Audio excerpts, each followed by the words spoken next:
നമസ്കാരം. ഞാനിപ്പോൾ നിൽക്കുന്നത് ഊരൂട്ടമ്പലത്താണ്. ഇവിടെ നിൽക്കുമ്പോൾ എൻ്റെ മനസ്സിൽ ഒരു കടലിരമ്പുന്നുണ്ട്.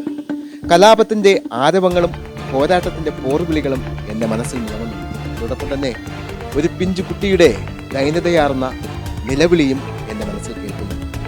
അതെ, ഞാനിപ്പോൾ നിൽക്കുന്നത് ഊരൂട്ടമ്പലം അയ്യൻകാളി പഞ്ചമി സ്മാരക UP സ്കൂളിലാണ്.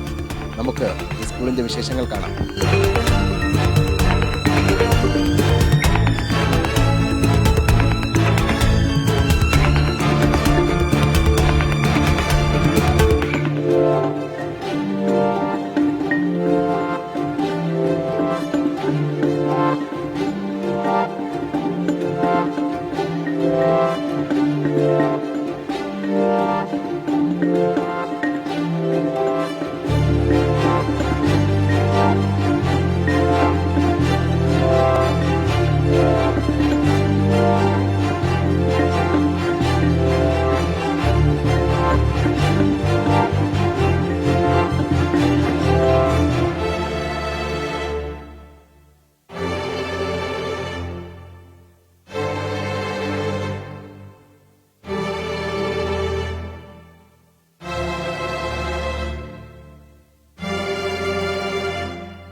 ഊരൂട്ടമ്പലം കലാപത്തിന് കാരണഹേതുവായ ഈ സ്കൂൾ, അല്ലെങ്കിൽ ഒരുപാട് ചരിത്രങ്ങൾ ഉറങ്ങുന്ന ഈ മണ്ണിൽ സ്ഥിതി ചെയ്യുന്ന ഈ സ്കൂളിൻ്റെ പേര് ഇന്ന് സർക്കാർ അയ്യൻകാളി പഞ്ചമി സ്മാരക ഗവൺമെൻറ് UP സ്കൂളാക്കി മാറ്റിയിരിക്കുന്നു. ഇന്ന് ഇതൊരു ഹൈടെക് സ്കൂളാണ്.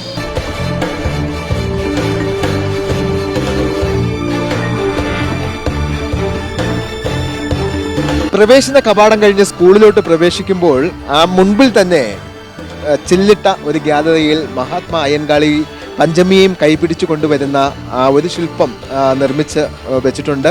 വില്ലുവണ്ടി യാത്ര ചെയ്ത ആ സ്മരണയെ ഉണർത്തുന്ന വില്ലുവണ്ടിയും ഇവിടെ നിർമ്മിച്ചു വെച്ചിട്ടുണ്ട്. ഏതായാലും ദൃശ്യവിസ്മയം തീർക്കുന്ന ഒരു കാഴ്ച തന്നെയാണ് ഈ സ്കൂളിലോട്ട് പ്രവേശിക്കുമ്പോൾ നമുക്ക് കാണാൻ കഴിയുന്നത്.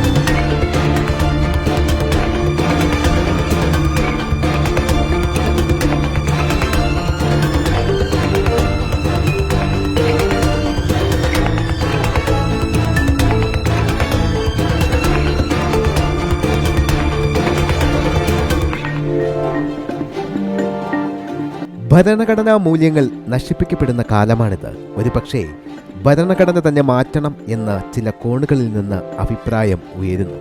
അതുകൊണ്ട് ഭരണഘടന സ്കൂളുകളിൽ തന്നെ പഠിപ്പിച്ചു തുടങ്ങണം എന്നത് ഇന്നിൻ്റെ ആവശ്യമാണ്. ഈ സ്കൂളിലെ ഏറ്റവും വലിയ ആകർഷണമായി തോന്നിയത് സ്കൂളിൻ്റെ മുൻവശത്ത് തന്നെ ഭരണഘടന ആമുഖം ആലേഖനം ചെയ്ത ശിലാഫലകം കാണാം.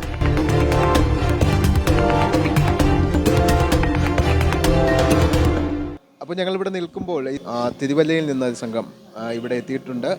ഈ സ്കൂൾ കാണുന്നതിന് വേണ്ടിയിട്ടാണ് എത്തിയിട്ടുള്ളത്. ഇതിൻ്റെ ചരിത്രം അറിഞ്ഞ് എത്തിയവരാണ്. നമുക്ക് ചോദിക്കാം അവരോട്.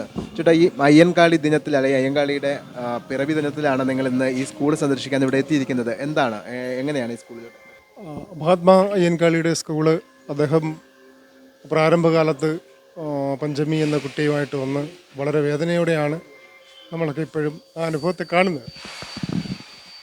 അയ്യൻകാളിയുടെ പ്രതിരൂപം ചെയ്യുന്ന ഒരാളാണ് ഞാൻ.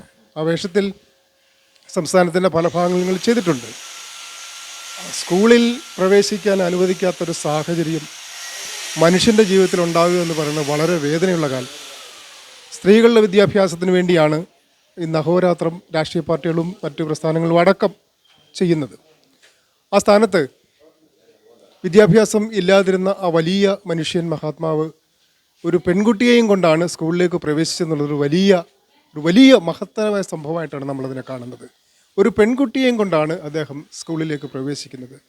ആ സ്കൂള് അവരെ പ്രവേശിപ്പിച്ചില്ല എന്ന് തന്നെയല്ല, ആ സ്കൂള് തന്നെ കത്തിച്ച് ചാമ്പലാക്കുന്ന വളരെ ദുഃഖകരമായൊരു സംഭവമാണ് പിന്നീട് നടന്നത്, നമ്മൾ കണ്ടതും.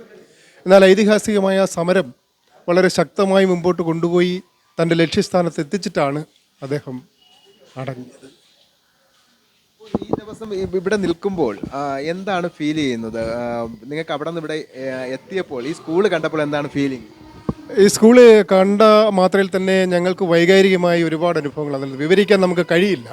കാരണം അദ്ദേഹത്തിൻ്റെ ഒരു നിറ സാന്നിധ്യം ഞങ്ങൾ അനുഭവിക്കുന്നുണ്ട് ഇവിടെ. ആ വേദന അന്ന് അനുഭവിച്ച ആ വേദനയുടെ ആഴം മനസ്സിലാക്കുന്നതോടൊപ്പം അദ്ദേഹം ഞങ്ങളോടൊപ്പം ഉണ്ട്. ഈ വർത്തമാന കാലഘട്ടത്തിൽ മഹാത്മാ അയ്യൻകാളിയുടെ പ്രസക്തി വളരെയേറെ കൂടുന്നു എന്നാണ് ഞങ്ങൾ മനസ്സിലാക്കുന്നത്. മഹാത്മാ അയ്യൻകാളിയും പഞ്ചമിയും ഒക്കെ ചരിത്രത്തിൻ്റെ ജ്വലിക്കുന്ന സ്മരണകളാണ്.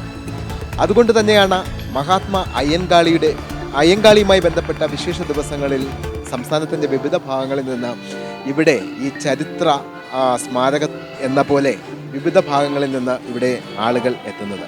ഏതായാലും മഹാത്മാ അയ്യൻകാളിയും പഞ്ചമിയും ഊരൂട്ടമ്പലം കലാപവും ഒക്കെ ജ്വലിക്കുന്ന പ്രേരകങ്ങളാണ് ഇവിടുത്തെ പാവപ്പെട്ടവർക്ക് അല്ലെങ്കിൽ പാർശ്വവൽക്കരിക്കപ്പെട്ട സമൂഹത്തിന്. ക്യാമറാമാൻ ബാഹുലേയനും ജോയിക്കുമൊപ്പം ഷ്യാം കഠിനംകുളം, പോസ്റ്റോ ന്യൂസ്.